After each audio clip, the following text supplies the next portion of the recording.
السلام علیکم۔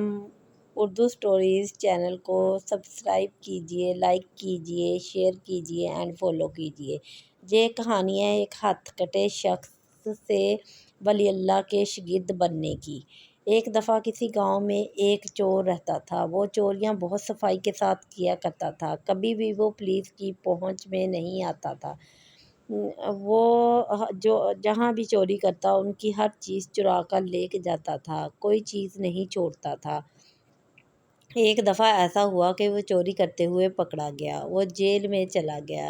پولیس نے اسے بہت مارا اور اس کو جیل میں بند کر دیا۔ وہ کئی سالوں تک جیل میں قید رہا۔ پھر اس نے یہی سوچا تھا کہ وہ جیل میں قید نہیں رہے گا، کسی نہ کسی طریقے سے واپس چھوٹ کر ضرور آئے گا۔ گاؤں کے لوگ اب سکون میں ہو گئے تھے۔ وہ بڑی سکون کی نیند سوتے تھے۔ وہ جانتے تھے کہ وہ شخص جیل میں ہے، اب ان کو چوری کا کوئی ڈر نہیں ہے۔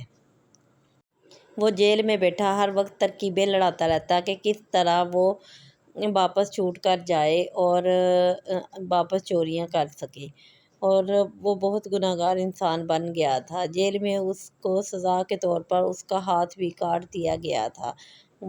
وہ جیل سے اپنی تگ و دود کے بعد چھوٹ گیا اور واپس گاؤں میں آ گیا۔ یہ بات گاؤں کے لوگوں تک پہنچ چکی تھی کہ وہ جیل سے واپس بھاگ آیا ہے اور واپس آ کر ضرور چوریاں کرے گا۔ لوگوں نے اس کے ڈر سے اپنے دروازے، کھڑکیاں، ونڈو، ہر چیز بند کرنی شروع کر دی تھی۔ وہ ایک گھر کی طرف آیا جو محل نما گھر تھا۔ اس نے کہا میں اس میں چوری کروں گا۔ وہ ابھی اندازہ ہی لگا رہا تھا کہ میں اس کے اندر کیسے جاؤں کہ اس کی نظر ایک کھجور کے درخت پر پڑی اور وہ بہت زیادہ چمک رہا تھا۔ وہ بڑا حیران ہوا کہ یہ کیسا درخت ہے۔ پھر وہ درخت کے پاس سے گزر کر گھر کے دروازے تک آیا۔ اس نے ہاتھ لگایا تو دروازہ اندر کی طرف کھل گیا۔ اس نے کہا کیسا شخص ہے؟ اس نے گھر کا دروازہ بھی بند نہیں کیا۔ جب وہ اندر آیا اس نے دیکھا کہ گھر میں تو کچھ نہیں ہے، اتنا بڑا گھر خالی پڑا ہے، ایک کونے میں صرف کچھ تھان کپڑوں کے پڑے ہوئے ہیں۔ اس نے کہا چلو میں یہی لے جاتا ہوں، انہیں بازار میں بیچ کر ان سے کچھ کما لوں گا۔ اتنی دیر میں ایک بزرگ آدمی اندر داخل ہوئے۔ وہ اسے دیکھ کر کچھ ڈر گیا۔ ان بزرگ آدمی نے کہا کون ہو تم اور کیا کر رہے ہو؟ اچھا یہ کپڑے باندھنے کی کوشش کر رہے ہو؟ تم اکیلے سے کہاں باندھیں گے؟ لاؤ میں تمہارے ساتھ باندھ دیتا ہوں۔ اس کا ہاتھ کٹنے کی وجہ سے اس سے وہ گٹھلی باندھ نہیں ہو رہی تھی۔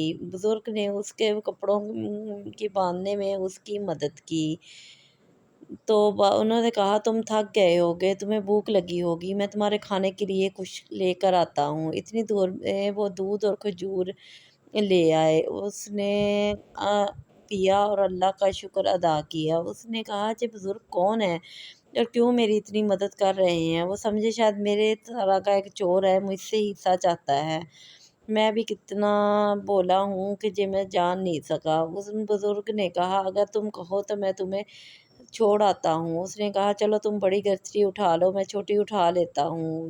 راستے میں انہوں نے ایک کھجور کا درخت دیکھا، اس کے پاس سے گزرے تو بزرگ نے کہا کیا دیکھ رہے ہو؟ اس نے کہا یہ کھجور کا درخت بہت سہانا ہے۔ انہوں نے کہا کیا تم اسے لے جانا چاہتے ہو؟ اس نے کہا جو کچھ میں سوچ رہا ہوں اگر آپ کو پتہ چل جائے گا تو آپ پریشان ہو جائیں گے۔ بزرگ نے کہا نہیں تم بتاؤ تو صحیح۔ اس نے کہا یہ میں ساتھ لے جانا چاہتا ہوں۔ بزرگ نے اس کو اشارہ کیا تو وہ ساتھ ساتھ چلنے لگا۔ تو وہ بزرگ اس کو لے کر ساتھ ساتھ بزرگ کے پیچھے پیچھے چل رہا تھا، چور آگے چل رہا تھا، بزرگ کے پیچھے پیچھے وہ کھجور کا درخت بھی چلتا چلتا چور کے گھر کے دروازے کے آگے پہنچ گیا۔ چور نے کہا یہ اندر تو نہیں جا سکتا، اس کو باہر کھڑا کر دو اور میرا سامان اندر رکھ دو اور تمہیں بھی حصہ چاہیے ہوگا۔ اس بزرگ آدمی نے کہا مجھے کچھ نہیں چاہیے۔ تو وہ چلے گئے اور جلد ہی شہر کی طرف روانہ ہو گئے۔ وہ چور نے صبح جب باہر نکلا تو کھجور کے درخت سے آواز آئی کیا تم دودھ پینا اور کھجوریں کھانا چاہو گے؟ تو اس نے کہا ہاں۔ تو اس نے دودھ اور کھجوریں دیں۔ وہ پی کر پتھر دل انسان پگھل گیا اور اس کو اس بزرگ ہستی کی بڑی یاد آئی۔ انہیں اس کو اس کی قدر ہو گئی تھی۔ وہ پہچان گیا تھا کہ وہ کوئی عام انسان نہیں ہے، ضرور کوئی اللہ والا نیک انسان ہے۔ میں ہی اسے نہیں پہچان سکا جس نے میری اتنی مدد کی اور اپنا حصہ بھی نہیں لیا۔ وہ اس کو ڈھونڈتے ڈھونڈتے گاؤں کی طرف روانہ ہو گیا کہ ایک شخص سے پتہ چلا کہ انہوں نے کہا جہاں ایک بزرگ آدمی رہتے تھے، اور اس نے کہا یہ تو بہت بڑے ولی اللہ ہیں، یہ تو مدرسہ ہے جہاں تو طالب علم تعلیم حاصل کرنے آتے ہیں۔ وہ یہ سن کر اور بھی زیادہ ڈر گیا اور اس کے دل میں خوف خدا پیدا ہو گیا۔ وہ یہ سن کر اندر داخل ہو گیا۔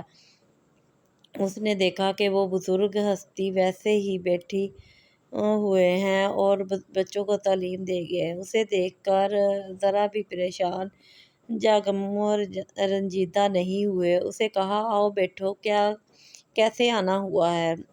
کیا تمہیں کھجور کے درخت سے کھجور اور دودھ نہیں ملا؟ اس نے کہا آپ کے حکم سے مجھے سب کچھ مل رہا ہے۔